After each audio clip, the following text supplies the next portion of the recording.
Hey, I'm Colby Keller, porn star, artist, and sex blogger. Get in bed with me.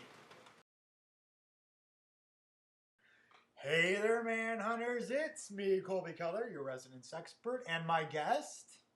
Andrew. Hey there, Andrew. We're back with more. So few guys know how to kiss. Properly, right? It's kind of embarrassing. A little bit. Yeah. Some guys like So what's your favorite thing to do with another man sexually? oral a lot. I'm really good with my mouth because, like I said, I can't access a lot of other parts of my. I mean, I can, but I can't.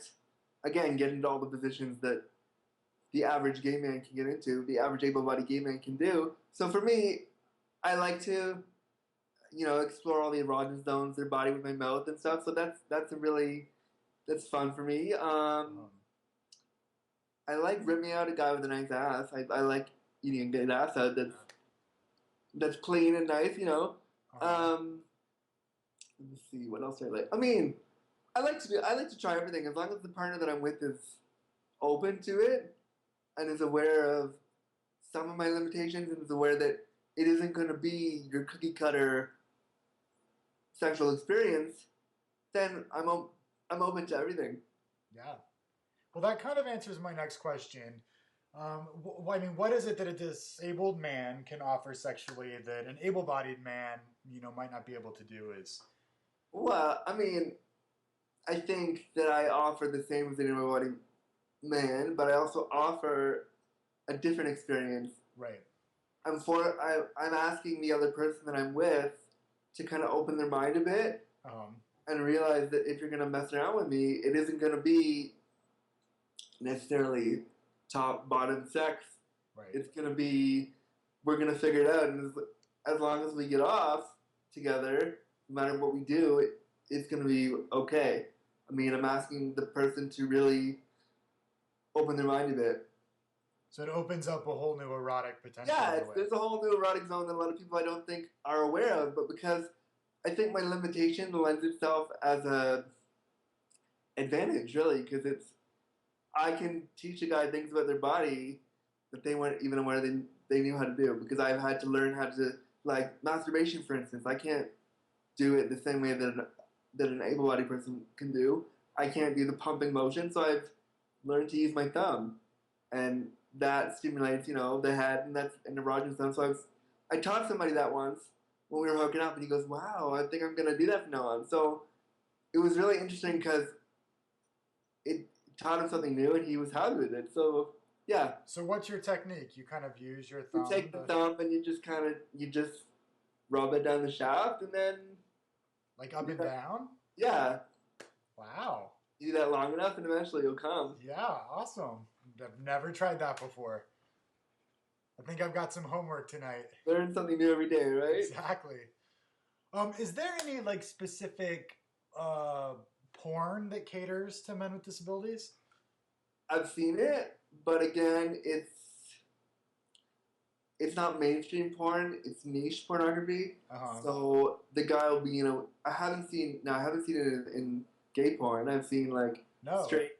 Interesting. No, I haven't seen gay porn. I've seen it in straight porn where the guy will be in a chair and it'll be a scenario where he's in the hospital and he's being nursed by somebody, and then they'll perform oral on him. But I haven't seen it in uh, mainstream gay porn, and that's what I'd like to see more of. Um, I'm surprised there's not any of that. I am really surprised too, because I think if gay men saw that in pornography, the narrative and ideology around disability and sexuality would change a little bit. Right. Now, I know that you're in a dry spell right now, and hopefully that Yeah. will change. But you said you've had sex 2, 3 times. That's kind of typical for you.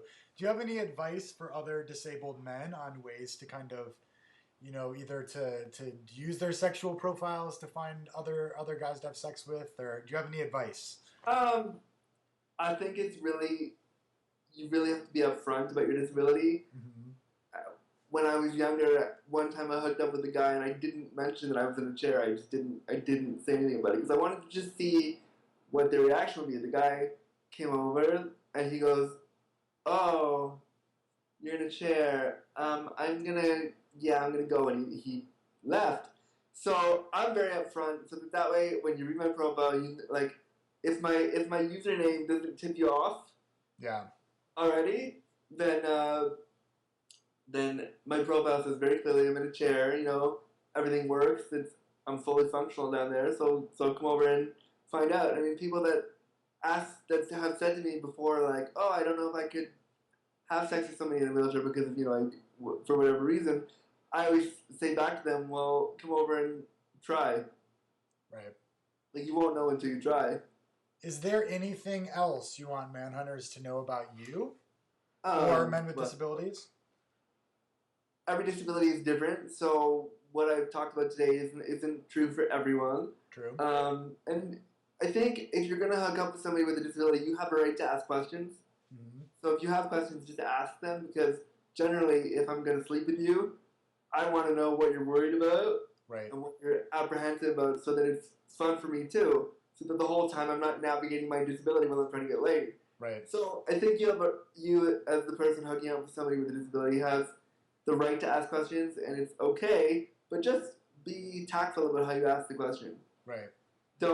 The first words out of your mouth shouldn't be like, "So what happened to you? How did you end up like that?" That's not how you start that kind of dialogue. Yeah. But you do have a right to ask questions, and it's okay. And just have fun with it. Just open your mind to it and realize it's a lot of fun. Awesome. Well, thank you, Andrew. And tell us again what your Manhunt profile name is. Manhunt profile is hot crippled with a D at the end. Lover on Manhunt. Hot crippled lover, and you live in Toronto? Toronto, yes. In Toronto, Canada. Thank you, Andrew. Thank you so much for having me today. Awesome. This has been fantastic. Great. Thanks. All right. Bye, guys. Andrew and I kept talking after we stopped recording, and we thought of another great issue that probably should be addressed. And, really, we talked a lot about online hookups, which makes sense. This is Manhunt. But what's your experience with, gay bars? Is that an easy thing to do? Gay bars are great places if you can get into them. That's the big issue with gay bars for somebody with my level of disability, i.e. being in a wheelchair, right, is that I can't access the bars. A lot of the ones in Toronto and pretty much anywhere where there's a gay scene are not accessible because they're older buildings and it's harder to get in. So they're great if you can get into them. Right. But I can't access a lot of them, so I'm kind of excluded in the sense that I'm unable to get in.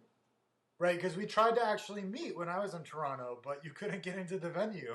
Yeah, the venue was not accessible, which is unfortunate because I could have used a spanking, but that never happened. Never happened.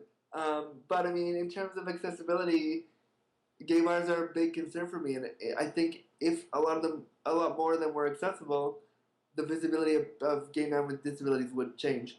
Right, that's a very good point. Thank you, Andrew. Thank you. Hear that, Ontario?